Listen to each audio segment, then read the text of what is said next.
Profetas e Reis, capítulo 52. Um homem oportuno.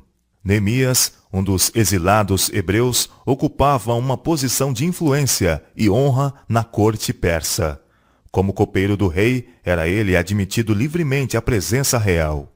Em virtude de sua posição e graças às suas habilidades e fidelidade, ele se tornara amigo e conselheiro do monarca. Embora objeto do favor real, conquanto rodeado pela pompa e esplendor, ele não esqueceu seu Deus e o seu povo.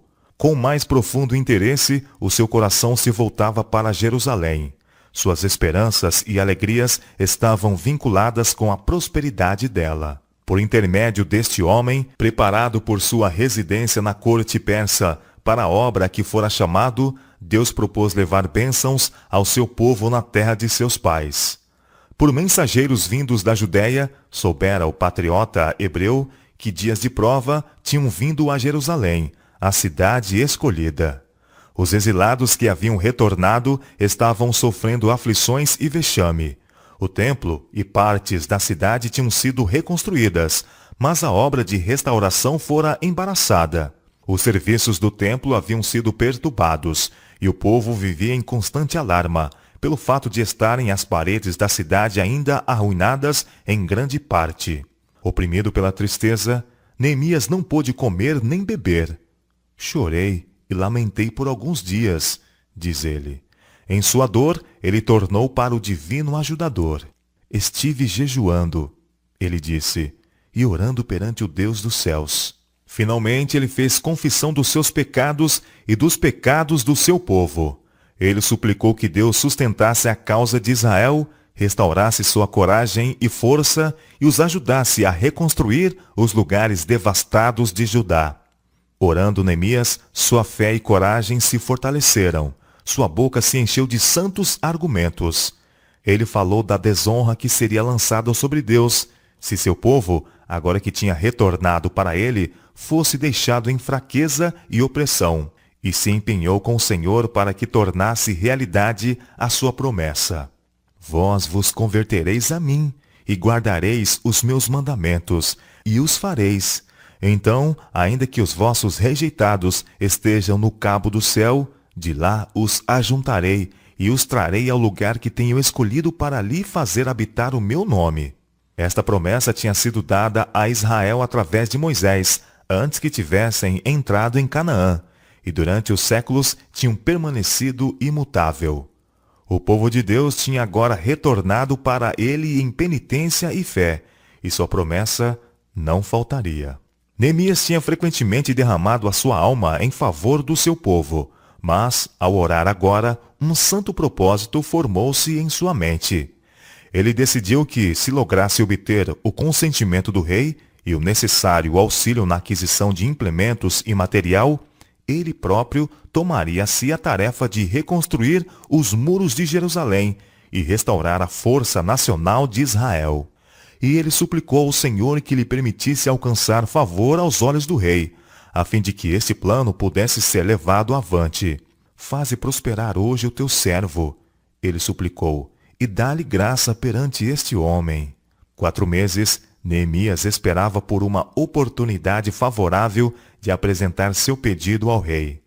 Durante este tempo, embora o seu coração estivesse carregado de dor, ele procurou mostrar-se alegre na real presença. Nas salas de luxo e esplendor, todos deviam parecer alegres e felizes. A tristeza não devia lançar sua sombra sobre a face de qualquer assistente da realeza. Mas, no período de retraimento de Neemias, ocultas da vista dos homens, muitas foram as orações, as confissões, as lágrimas, ouvidas e testemunhadas por Deus e os anjos. Finalmente, a tristeza que oprimiu o coração patriota não pôde mais ser oculta. Noites indormidas e dias cheios de cuidados deixaram sua marca em seu rosto. O rei, cioso de sua própria segurança, estava acostumado a ler fisionomias e a penetrar dissimulações, e viu que alguma perturbação secreta estava possuindo o seu copeiro. — Por que está triste o teu rosto? Ele inquiriu. — Pois não estás doente? Isto não é senão tristeza de coração. A interrogação encheu Neemias de apreensão. Não ficaria o rei irado ao saber que, enquanto aparentemente em seu serviço, os pensamentos do cortesão estavam longe com o seu aflito povo? Não seria perdida a vida do ofensor? Seu acariciado plano de restaurar e fortificar Jerusalém, estaria esse plano prestes a ser subvertido? Então ele escreve: temi muito em grande maneira. Com lábios trêmulos e lágrimas nos olhos, ele revelou a causa de sua tristeza. Viva o rei para sempre! Ele respondeu: como não estaria triste o meu rosto, estando a cidade, o lugar dos sepulcros de meus pais, assolada e tendo sido consumidas as suas portas a fogo? A exposição das condições de Jerusalém despertou a simpatia do monarca, sem suscitar os seus preconceitos. Outra pergunta deu a Neemias a oportunidade por que tanto ansiava. Que me pedes agora? Mas o homem de Deus não se aventurou a responder enquanto não tivesse buscado a direção de alguém mais alto que Atarxerxes. Ele tinha uma sagrada tarefa a cumprir, e esta requeria auxílio do rei, e sentiu que muito dependia de apresentar o assunto de tal maneira que lhe ganhasse aprovação e garantisse o auxílio. Então, diz ele, orei ao Deus do céu. Nessa breve oração, Neemias se introduziu na presença do Rei dos Reis e teve do seu lado um poder capaz de mudar os corações como são desviados os cursos das águas. Orar como Neemias orou nessa hora de necessidade é um recurso à disposição do cristão, em circunstâncias em que outras formas de oração podem ser impossíveis. Os que labutam nas absorventes atividades da vida, assoberbados e quase subjugados pelas perplexidades, podem enviar uma petição a Deus, suplicando guia divina. Os que viajam por mar e por terra, quando ameaçados com algum grande perigo, podem encomendar a proteção do céu.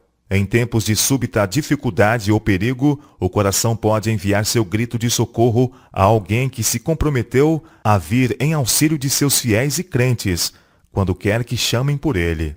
Sob todas as circunstâncias, em cada condição, a alma carregada de dor e cuidado ou ferozmente assaltada pela tentação pode encontrar segurança, sustento e socorro no infalível amor e poder de um Deus que guarda o conserto.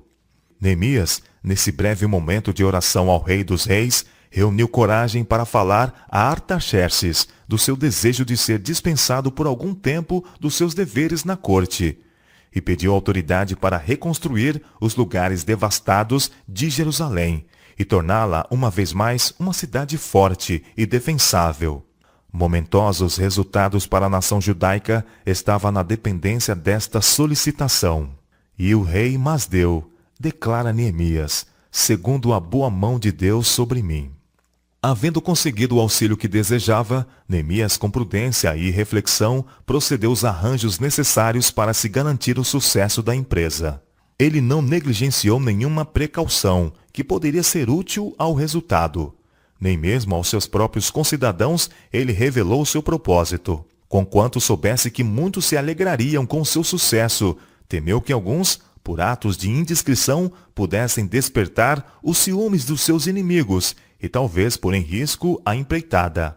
Seu pedido ao rei havia sido tão favoravelmente recebido que Neemias foi encorajado a solicitar ainda assistência adicional.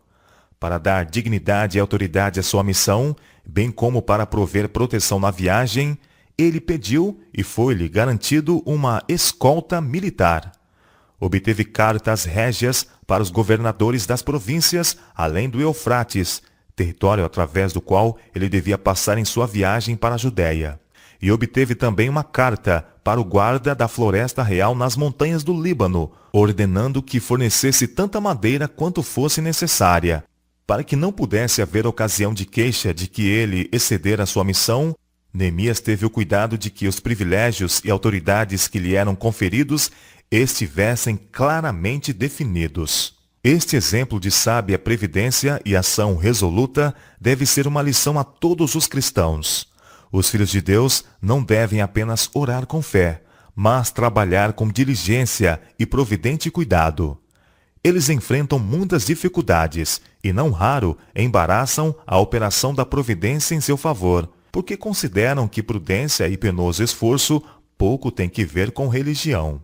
Neemias não considerou cumprido o seu dever depois de haver orado e chorado perante o Senhor.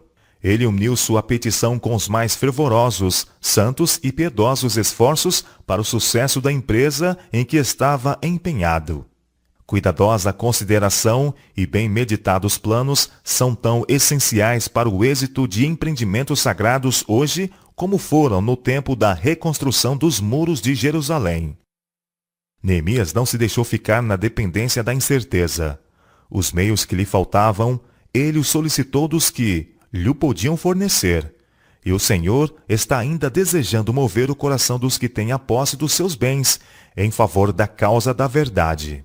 Os que trabalham para ele devem servir-se do auxílio que ele move os homens a dar.